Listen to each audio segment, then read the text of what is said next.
Okay, I'm going to show you how to do some really quick, it's a quick, easy pocket. You've seen it probably 100 times, but I'm going to show you the concept because I don't think anybody's ever kind of told you the concept of how the whole thing's made and how the original concept is coming from. So I'm going to give you a little bit of a variation on how to make this pocket base and what it turns out looking like. You just start off with some regular pieces of paper. It really doesn't matter what your paper looks like, what size it is. It's really just going to depend on the pocket that you want to make. I'm going to show you the traditional and where I believe that the origins of this pocket came from. I used to make this all the time when I needed a pocket for anything. I even made it for like a paper cup. So if I needed a cup to drink some water, if I needed it for a snack, I did this for my kids all the time when they wanted like a little bit of my snack, or if I was eating like chips or something and they wanted a little bit, I would quickly just pull out a piece of paper, make them a little pocket and throw their snacks in there. And it's really a simple concept. You need any pieces of paper and you square it. And the way that you square it is just by folding over one edge of your paper and making it flush with the other edge of your paper. So you can get one corner, pull it up, just make sure it goes quickly edged right there. And that makes you a very quick square. You don't even really have to think about it. Cut off the excess, and it's just like a little origami pocket. It usually just this, depending on how wide you want your pocket, is how much you're going to bend these two edges over. So you can go like edge to edge, try to make it centered right here. You can make it much wider and only, touch tip to tip. It just depends on how wide you want your pocket. For this one, I'm gonna do kind of a crossover effect. And this is like one of your simplest pockets. You can add like in a junk journal or anything else. And all you do is tuck in one corner into the other corner, just like that. You can fold this down like this and you'll have like a little pocket like that. You can fold this over and it's like a little flap. You also end up with an extra little tuck spot here, so you get one big tuck spot here and one here. So you're really only just getting two pockets this way. And I believe this is the origin to where a lot of these pockets are coming from. You can also make this part a pocket, this part a pocket, this can be another pocket. So when you're layering different pieces of ephemera, like this one can hang out right here. You can add another piece of something else right here. In this other section, you can have another piece that just sticks out right here in this pocket.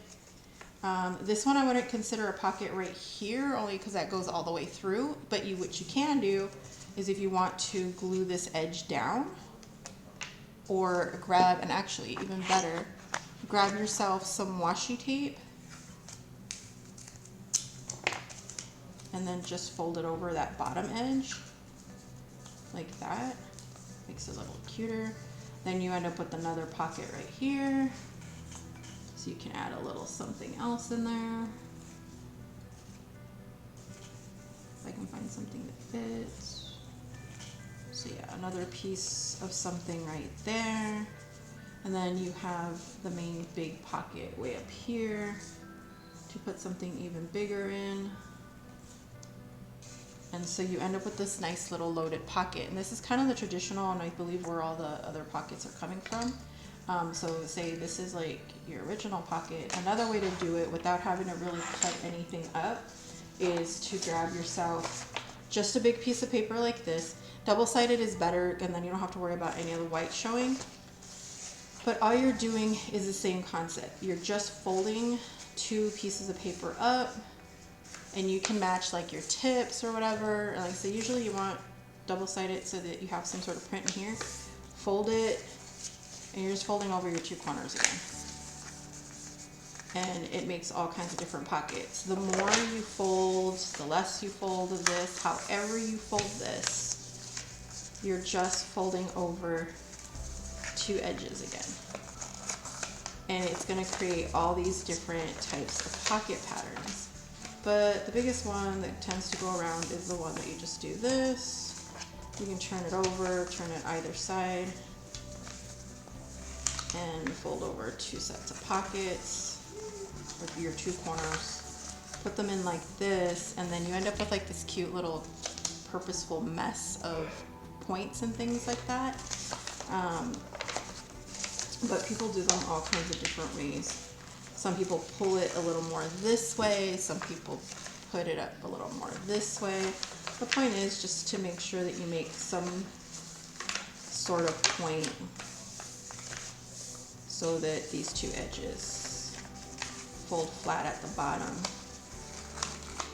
like that. And like I said, you can make them as wide as you want by pulling them out further or pulling them in further. So further out, bigger pockets, pulling them in, smaller pockets, smaller pieces of paper, smaller pockets.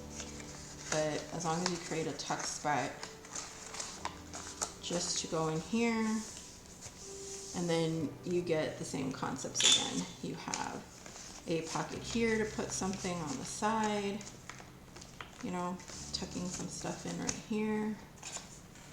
You can tuck another something right here.